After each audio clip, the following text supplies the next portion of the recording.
Afternoon students. काफ़ी बच्चों के मैसेजेस थे कि मैम कुछ 12th के टॉपिक्स पे भी बनाइए, EPS के टॉपिक पे, एंटरप्रेन्योरशिप के टॉपिक पे। तो मैंने सोचा कि चलो कुछ बच्चों के हिसाब से, बच्चों के अकॉर्डिंग कुछ बच्चों को मिलना चाहिए कि क्या उन्हें रिक्वायरमेंट है। तो उनके डाउट्स थे कि मैम इन्वायरमेंट स्कैनिंग क्या होता है, जो आपके EPS के बुक का 2nd चैप्टर है, ठीक है। इन्वायरमेंट स्कैनिंग क्या होता है? तो चीज़ों को स्कैन करना, ये आपको समझ में आता होगा। चीज़ों को स्कैन करना, ठीक है। स्कैन मतलब क्या होता है, सिंपल समझिएगा। किसी चीज़ की स्कैनिंग यानी स्कैनिंग करना मतलब स्क्रूटनी होता है, एग्जामिनेशन होता है, सिंपल। किसी भी चीज़ को एग्जामिन करना हम जानते हैं, ठीक है। तो अगर हम कोई भी नया बिजनेस स्टार्ट कर रहे हैं एज अ एंटरप्रेन्योर, हम कहीं भी कुछ आइडियाज दिमाग में हमारे आती है, तो हम किसी भी इन्वायरमेंट में जाते हैं। तो इन्वायरमेंट में जाके हम देखते हैं किन किन चीज़ों की रिक्वायरमेंट है ना। चीज़ों को स्कैन करते हैं कि किन किन चीज़ों की रिक्वायरमेंट है और कहाँ पर किस चीज़ की रिक्वायरमेंट है और कहाँ पे क्या चीज़ें हैं और कहाँ पे बहुत सी चीज़ें नहीं हैं। तो अगर हम आप सिंपल बोल सकते हैं कि it is a combination of 2 words, environment plus scanning, ठीक है। Environment refers to our surrounding। Environment हमारे सराउंडिंग को डिनोट करता है, हमारे आसपास अगल बगल की जगह को डिनोट करता है। और स्कैनिंग और स्कैन मतलब होता है detail examination of any aspect और रिलेटेड फैक्ट, किसी फैक्ट के बारे में जानकारी इकट्ठा करना, ठीक है। रिलेटेड एस्पेक्ट यानी अगर हम यहाँ बिजनेस की बात कर रहे हैं तो बिजनेस से रिलेटेड हम फैक्ट और आइडियाज को जानेंगे, स्कैन करेंगे। अगर हम किसी अदर चीज़ की बात कर रहे हैं तो उसके बारे में भी हम जानेंगे। तो आपको ये चीज़ क्लियर हो गया होगा कि इन्वायरमेंट स्कैनिंग होता क्या है। अब उसके बाद है इम्पोर्टेंस ऑफ इन्वायरमेंट। अगर हम इम्पोर्टेंस की बात करें, अगर हम इम्पोर्टेंस ऑफ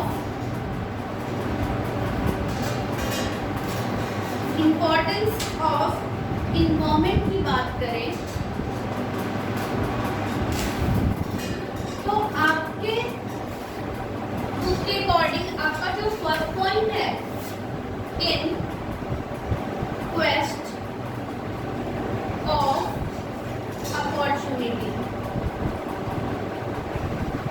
अपॉर्चुनिटी या अपॉर्चुनिटीज भी आप बोल सकते हैं, ठीक है।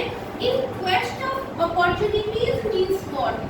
जैसा कि हम जानते हैं, एज वी ऑलरेडी नो कि that opportunity revolves from the environment. आज आप इन्वायरमेंट में कहीं भी, सिंपल समझिए, आज आप वातावरण में, इन्वायरमेंट में कहीं भी जाते हो तो अगर आप बिजनेस माइंडेड पीपल हो तो अपॉर्चुनिटी आपके दिमाग में आएगी ही आएगी। आप कहीं भी चले जाओ, कॉलेज जाते हो तो अपॉर्चुनिटी नजर आएगी, कहीं मॉल्स में जाते हो घूमने तो भी अपॉर्चुनिटी आएगी।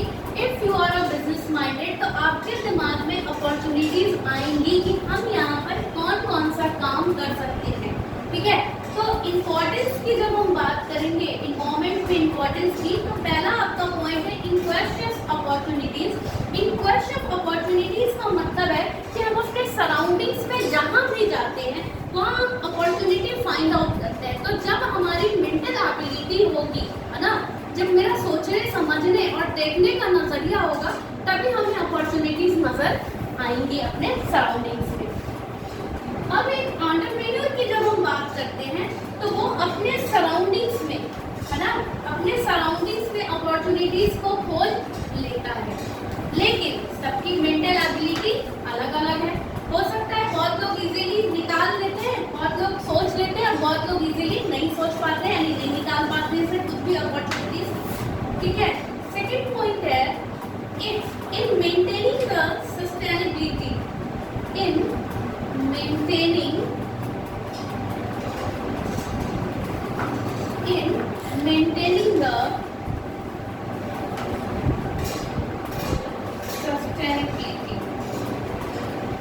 सस्टेनेबिलिटी का मतलब होता है किसी भी बात पर कोई आपको अपॉर्चुनिटी आई दिमाग में, इन्वॉल्वमेंट में, तो उस पर सस्टेन करना यानी हमें इसी से रिलेटेड काम करना है। तो आज अगर हम एक फास्ट चेंजिंग कंडीशन की बात करें, ट्रेंडिंग्स की बात करें, increasing difficult for an entrepreneur to sustain और सर्वाइव। सिंपल समझिएगा कि जिन चीजों पर हमने कुछ सोचा है, अपॉर्चुनिटी हमारे दिमाग में आई है, तो सस्टेन करना यानी अपने बातों पर रहना और उसी से रिलेटेड काम करना। ऐसा नहीं हम सोच कुछ और रहे हैं और करने कुछ और चले जाते हैं, ठीक है। तो यानी जिस भी रिलेटेड अपॉर्चुनिटीज आपने दिमाग में आपके आई, उस बातों पर सस्टेन करना यानी सरवाइव करना और उसी के बेस पर काम करना, which means maintaining the sustainability। उसके बाद है in next point आपका थर्ड, in getting success।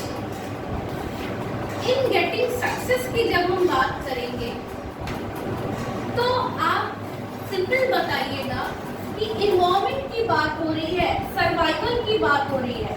तो यहाँ पर जब आपके दिमाग में कोई भी अपॉर्चुनिटी आती है, आप उस पर सस्टेन करते हो यानी सरवाइव करते हो, जो आपने सोचा उस पर काम करते हो, तो ऑब्वियसली आप सक्सेस आपको मिलेगा ही मिलेगा, अगर आपका काम करने का सही तरीका है तो ensuring his survival an entrepreneur has to succeed in attaining his objective। यानी आज अगर हमारे दिमाग में कोई भी चीजें आई हैं यानी अपॉर्चुनिटीज आई हैं हमारे दिमाग में, तो हम उन पे सरवाइव करते हैं, सस्टेन करके काम करते हैं और उसके बाद ही हमें सक्सेस मिलता है, ठीक है। तो ये था आपका third point. Fourth point is self adoption. Self adoption यानी चीजों को एडॉप्ट करना, चीजों को एडॉप्ट करना बोल लीजिए। सेल्फ एडॉप्शन मतलब अपॉर्चुनिटी आपके दिमाग में आई, आप कहीं भी गए, मार्केट एरिया में गए, कहीं भी मॉल्स गए, किसी मार्केट एरिया में आप घूमने गए, कहीं भी गए, स्कूल गए, कॉलेज गए, आपके दिमाग में बहुत सी अपॉर्चुनिटीज आई, आपने उस पर सस्टेन किया, काम किया और आपको इन गेटिंग सक्सेस यानी सक्सेस आपको मिल भी सकता है और नहीं भी मिल सकता है, बट जब हम इन गेटिंग सक्सेस की बात करेंगे तो हम वैसी चीज़ों को अपनाते हैं यानी तरीका, जिस काम करने का जो हमारा तरीका है जिससे हमें सक्सेस मिले। और उसके बाद है आपका नेक्स्ट पॉइंट सेल्फ एडॉप्शन। तो सेल्फ एडॉप्शन मतलब होता है कि किसी भी चीज़ों को अपने से अडॉप्ट करना, ठीक है। आज अगर आपके कुछ भी डिसीजंस होते हैं, बिजनेस से रिलेटेड कोई भी डिसीजंस है, तो आप खुद लोगे। सेल्फ एडॉप्शन उसी को कहते हैं, किसी भी चीज़ से रिलेटेड चीज़ों को इन्वॉल्वमेंट के थ्रू इंस्पायर करना, मोटिवेट करना और चीज़ों को एडॉप्ट करना, ठीक है, जिससे कि जो भी सिचुएशन है, जो भी हमारा एग्जिस्टिंग सिचुएशन है, उसका बेनिफिट हम उठा सकें। तो ये था हमारा एग्जिस्टिंग सिचुएशन का बेनिफिट उठाना। तो ये था आपका involvement, scanning and importance of involvement. आप इतना देख जाइएगा, आपको कोई डाउट होगी पूछ सकते हैं, कमेंट भी कर सकते हैं, और आपको लगेगा कि मैम इस टॉपिक पे बना दीजिए, तो आप मुझे मैसेज करके भी कह सकते हैं। Please like, share and subscribe my channel. Thank you and have a nice day.